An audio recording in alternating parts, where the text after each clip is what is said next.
Hello everyone, welcome to my channel GS Karmayogi. हम आप सभी लोगों को पिछली क्लास में जहां पे छोड़े थे उसी क्रम में हम आज आगे बढ़ते हैं। ये उत्तर प्रदेश होमगार्ड के लिए क्लास है, लेकिन ये यूपी स्पेशल जो हम पढ़ा रहे हैं, उत्तर प्रदेश विशेष पढ़ा रहे हैं। यूपी स्पेशल आपके सारे एग्जाम में पूछा जाता है, जो आपके लिए बेहद महत्वपूर्ण टॉपिक है ये, और ये आपके एग्जाम के लिए बहुत महत्वपूर्ण है। इसलिए आप सभी लोग यूपी स्पेशल की क्लास जरूर देखें, इसको मिस ना करें, नहीं तो आपके क्वेश्चन मिस हो जाएंगे एग्जाम में। और ये क्लास जो है हम यूपी स्पेशल होमगार्ड के लिए शुरू किए थे, और सभी एग्जाम के लिए, यूपी के जितने एग्जाम है उसमें सब में काम आएगा, इसलिए इसको पढ़ा रहे हैं पहले। और उत्तर प्रदेश होमगार्ड का जो सिलेबस है हम उसको कंप्लीट करवाएंगे, जो एकदम फ्री है, उसके लिए हम कोई शुल्क नहीं ले रहे हैं। तो इसलिए आप सभी लोग मेरे चैनल जीएस कर्मयोगी को अधिक से अधिक लोगों के पास शेयर करें और सब्सक्राइब करें, बेल आइकन को दबाएं, ताकि अधिक से अधिक लोगों का भला हो सके। हम आइए शुरू करते हैं उसी क्रम में जहां क्लास छोड़े थे, उसी से आगे बढ़ते हैं। जानते हैं उत्तर प्रदेश के शहरों के उपनाम। उत्तर प्रदेश के जो शहर हैं उनके क्या उपनाम हैं, हम जानते हैं किस शहर का क्या उपनाम है। तो सबसे पहले हम जानते हैं इलाहाबाद, यानी कि इसका नाम प्रयागराज हो गया है अब। तो प्रयागराज यानी कि इलाहाबाद का नाम जो है, इसको हम उपनाम जो है इसका, वो ईश्वर का निवास, इसको हम ईश्वर का निवास स्थान के नाम से जाना जाता है। अगर आपके ऑप्शन में 4 देता है, ईश्वर के निवास स्थान के नाम से किस शहर को जाना जाता है, आपको ऑप्शन दे देता है इलाहाबाद, अयोध्या, आगरा और फिरोजाबाद। तो आप सभी लोग ध्यान रखें कि आपको वहां पे जाके इलाहाबाद लगाना है। तो फिर हम बात करते हैं इसी क्रम में अयोध्या को। अयोध्या को हम तीर्थ नगरी के नाम से जानते हैं। अयोध्या जो है वो तीर्थ नगरी है, वहां प्रभु श्री राम का जन्म स्थान भी है, और अभी जल्दी में ही प्रभु श्री राम का मंदिर जो है वो बनाया गया है वहां पे अयोध्या में। तो हम अयोध्या को तीर्थ नगरी के नाम से जानते हैं।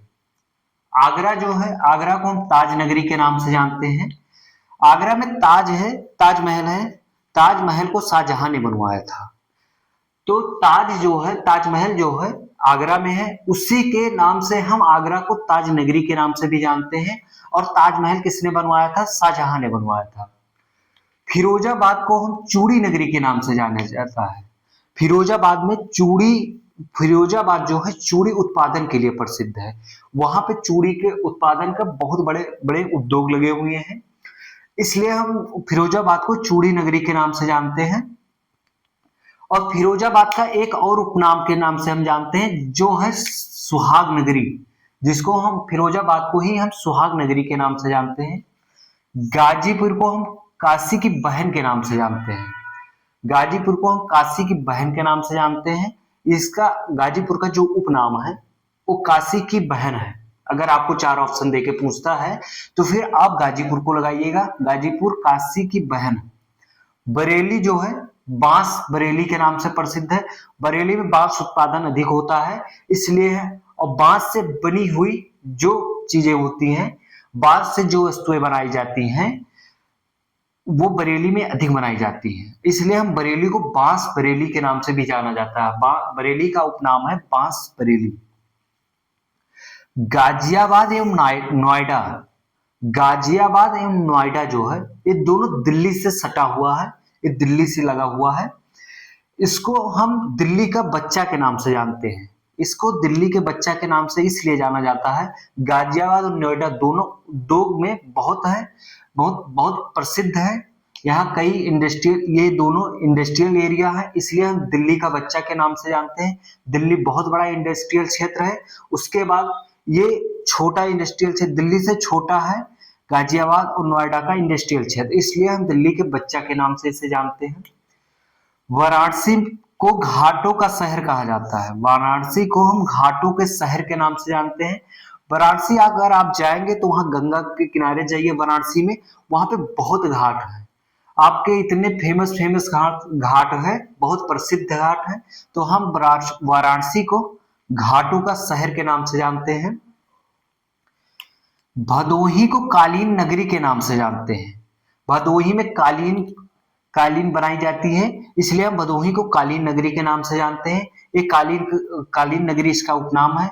कन्नौज जो है, कन्नौज इत्र नगरी के नाम से जाना जाता है। इत्र, कन्नौज में जो इत्र का उत्पादन है कन्नौज में बहुत अधिक मात्रा में किया जाता है। कन्नौज में जो है इत्र वो बहुत बनाया जाता है, लगभग घर घर में इत्र बनाया जाता है, इसलिए हम इत्र नगरी के नाम से जानते हैं। मेरठ को हम कैंची नगरी के उपनाम से जानते हैं। गोरखपुर में हम गोरखपुर को नाथ नगरी के नाम से जानते हैं। गोरखपुर में नाथ संप्रदाय यानी कि आपके मुख्यमंत्री श्री योगी आदित्यनाथ जी जो है वो भी नाथ संप्रदाय से जुड़े हुए हैं। नाथ संप्रदाय का जो मुख्य संस्थान जो है, उत्तर भारत का मुख्य संस्थान जो है वो गोरखपुर में है, इसलिए हम उसको नाथ नगरी के नाम से जानते हैं, जो कि आपके गोरखपुर में गोरखपुर का है। उस गोरखपुर का उपनाम जो है वो नाथ नगरी के नाम से है। कानपुर को हम उद्योग नगरी के नाम से जानते हैं। कानपुर सबसे इंडस्ट्रियल एरिया है उत्तर प्रदेश में। अगर देखा जाए तो कानपुर बहुत बड़ा इंडस्ट्रियल क्षेत्र है, यहाँ पे बहुत बड़े बड़े उद्योग लगे हुए हैं, इसलिए हम इसको उद्योग नगरी के नाम उपनाम से भी जानते हैं। अलीगढ़ जो है, अलीगढ़ ताला नगरी के नाम से जाना जाता है। अलीगढ़ के ताला फेमस है, विश्व में अलीगढ़ का जो ताला है, अलीगढ़ में ताले बनाए जाते हैं, तो इसलिए हम अलीगढ़ को ताला की नगरी से ताला नगरी के नाम से उपनाम से जानते हैं। मलिहाबाद आपके लखनऊ में स्थित है, जो आमों का शहर है। मलिहाबाद में आपको हर किस्म के, हर प्रकार के आम मिलेंगे, इसलिए हम मलिहाबाद को लखनऊ में स्थित है आमों के शहर का उपनाम से जानते हैं। मुरादाबाद में पीतल का काम होता है, पीतल की मूर्तियां बनाई जाती हैं, पीतल के बर्तन भी बनाए जाते हैं, सबसे ज्यादा तो वहां पे पीतल के बर्तन बनाए जाते हैं, इसलिए हम मुरादाबाद को पीतल नगरी के उपनाम से भी जानते हैं। लखनऊ जो है वो आपका नवाबों के शहर का नाम से जाना जाता है।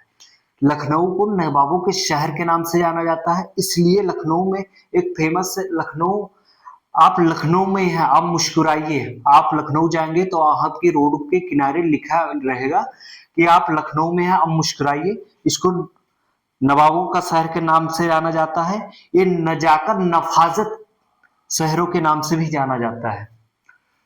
फिर हम बात करते हैं उत्तर प्रदेश की प्रशासनिक इकाइयां। उत्तर प्रदेश की प्रशासनिक इकाइयां जान लेते हैं। उत्तर प्रदेश की जो प्रशासनिक इकाइयां हैं वो कैसे गठित है, उत्तर प्रदेश में कितने मंडल हैं, तो आइए जानते हैं। उत्तर प्रदेश में 18 मंडल।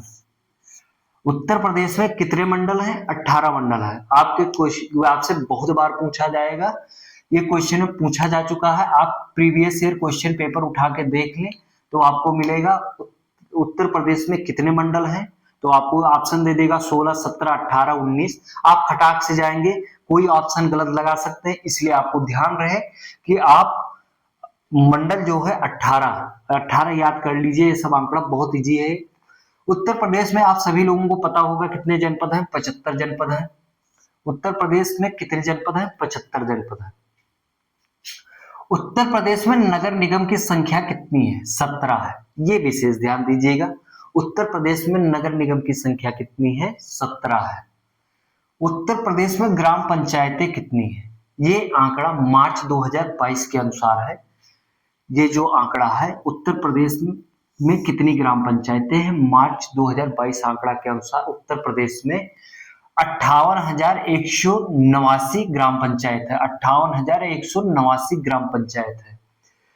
आबाद ग्राम पंचायत कितनी है? 97,814 है। कुल ग्राम पंचायतें कितना है उत्तर प्रदेश में? तो 1,06,774 है। राज्य विधानमंडल हम पिछली क्लास में बताए थे, उत्तर प्रदेश राज्य विधानमंडल जो है वो द्विसदनात्मक है। द्विसदनात्मक मतलब होता है विधान परिषद एवं विधानमंडल। विधानमंडल जो होता है वो निम्न सदन होता है और विधान परिषद जो होता है वो उच्च सदन होता है। हम पिछली क्लास में इसके बारे में आपको विस्तृत बताए थे, तो ये आप जान लीजिए जो उत्तर प्रदेश का विधानमंडल है वो द्विसदनात्मक है। यहाँ पे विधान परिषद भी है, यहाँ पे विधानसभा भी है, तो आप जिसको याद रखिएगा। और जो फिर से हम बता रहे हैं, जो विधान परिषद है उसको उच्च सदन के नाम से जाना जाता है और जो विधान मंडल है उसको हम निम्न सदन के नाम से जानते हैं। राज्य विधानमंडल का गठन कब किया गया था? प्रथम राज्य विधानमंडल का गठन जो है वो जुलाई 1937 में किया गया था। राज्य का प्रथम विधानमंडल का गठन जो है वो प्रथम राज्य विधानमंडल का गठन कब किया गया था? 1937 में किया गया था। नगर निकाय कितनी है? नगर पालिका परिषद यानी कि नगर निकाय यानी कि नगर पालिका परिषद जो है 200 है 2022 आंकड़ा के अनुसार। नगर निकाय जो है यानी कि नगर पंचायत जो है वो 545 है 2022 आंकड़ा के अनुसार। नगर पालिका परिषद जो है 200 है 2022 आंकड़ा के अनुसार। नगर पंचायत जो है 545 है 2022 आंकड़ों के अनुसार। पंचायत में कुल महिला आरक्षण, मतलब पंचायत में जो महिला आरक्षण है इसको हम जान लेते हैं कैसे ये दिया जाता है। कुल सीट का कुल सीट जितनी सीट है वो 1/3, उसका 1/3 महिला आरक्षण, यानी कि महिला को जो पंचायत चुनाव में है महिला का आरक्षण जो है वो 33% यानी कि 33% जो है महिलाओं के लिए आरक्षण ग्राम पंचायत में दिया गया है। और जो आरक्षण दिया जाता महिलाओं को वो कहीं विशेष अलग से नहीं दिया जाता। जैसे जनरल की जितनी सीटें हैं, ओबीसी की जितनी सीटें हैं, एससी एसटी की जितनी सीटें हैं, उसमें से मतलब जिस वर्ग में आपकी सीटें हैं, जिस कैटेगरी के लिए जितना आरक्षण है, जैसे जनरल ओबीसी एसटी में, उसमें आपको 33% महिलाओं का आरक्षण रखा गया है, ना कि कुल ऑल ओवर सीटों में से 33%। हम फिर से बता रहे हैं, अगर आपको समझ में नहीं आ रहा है तो विशेष ध्यान रखें। जो सीट आपका ग्राम पंचायत चुनाव आने वाला है, आप बहुत इसको बारीकी से देखिएगा, इसको समझ लीजिए, आपको बहुत हेल्प करेगा। जो कुल सीट है जनरल की, अगर जनरल की 100 सीट दी गई है तो उसमें से 33%, अगर जो ओबीसी के लिए अगर 100 सीट दी गई है तो उसमें से 33%, अगर एससी के लिए दिया, हम ये एग्जाम्पल के लिए बोल रहे हैं, ये मतलब ऐसे ना लेना कि हम 100 करके बता, मतलब हम इसलिए 100 आंकड़ा ले रहे हैं ताकि आपको समझ में आसानी से समझने में आसानी हो। जैसे जनरल के लिए हमने बताया अगर 100 सीट है तो उस 100 सीट में से 33% महिला आरक्षण 33% रहेगा। ओबीसी के लिए भी अगर 100 सीट है तो उसमें से 33%, एससी एसटी के लिए अगर 100 सीट है तो उसमें से 33% महिला आरक्षण होगा। आपको इसी में से 33% आरक्षण महिला को देना होता है। और जान लेते हैं 33% आरक्षण का जो आपका राज्य विधानमंडल और लोकसभा में, विधानसभा और लोकसभा के लिए जो पास हुआ है वो 2029 से लागू होगा, 2029 के चुनाव में लागू होगा। वहां भी 33% महिला को आरक्षण दिया गया है। ये विशेष ध्यान रखें, ये करंट अफेयर में क्वेश्चन बनाया जा सकता है।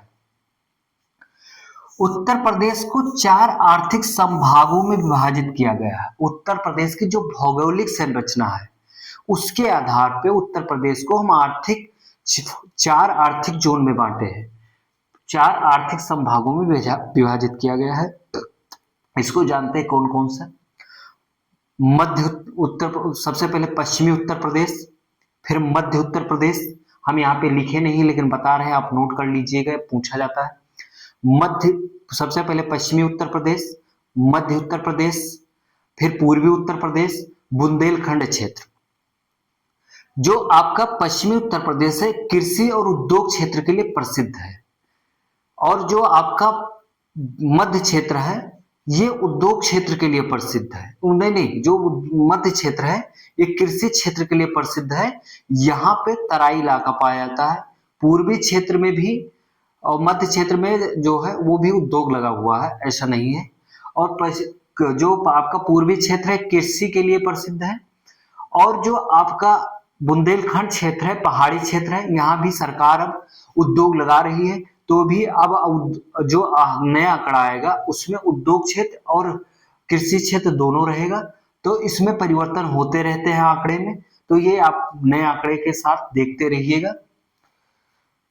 उत्तर प्रदेश के कितने शहर हैं जो नदियों के किनारे बसे हुए हैं? कौन कौन सा? ये हम जानते हैं, उत्तर प्रदेश के कौन सा शहर किस नदी के किनारे स्थित है? तो हम इसको सीक्वेंस वाइज पढ़ लेते हैं कि कौन सा नगर, तो आपको याद करने में आसानी होगी। हम सबसे पहले जान लेते हैं इलाहाबाद जो है। इलाहाबाद हमने जो लिखा वो क्रम से नहीं लिखा है, लेकिन हम पढ़ते एक क्रम से हैं। इलाहाबाद जो है वो गंगा नगर नदी के किनारे स्थित है। कानपुर जो है वो गंगा नदी के किनारे स्थित है। गाजीपुर जो है वो गंगा नदी के किनारे स्थित है।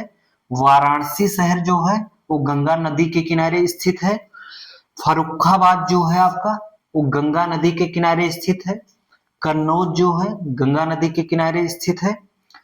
फिर हम बात करते हैं यमुना नदी की। आगरा शहर जो है यमुना नदी के किनारे स्थित है। इटावा जो है आपका यमुना नदी के किनारे स्थित है।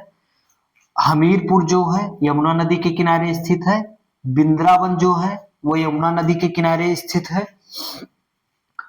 और इलाहाबाद जो है गंगा यमुना और लुप्तप्राय सरस्वती, जो कि अब लुप्त हो गई हैं, अंदर से उनका कनेक्टिविटी है, बाहर से दिखाई नहीं देती हैं।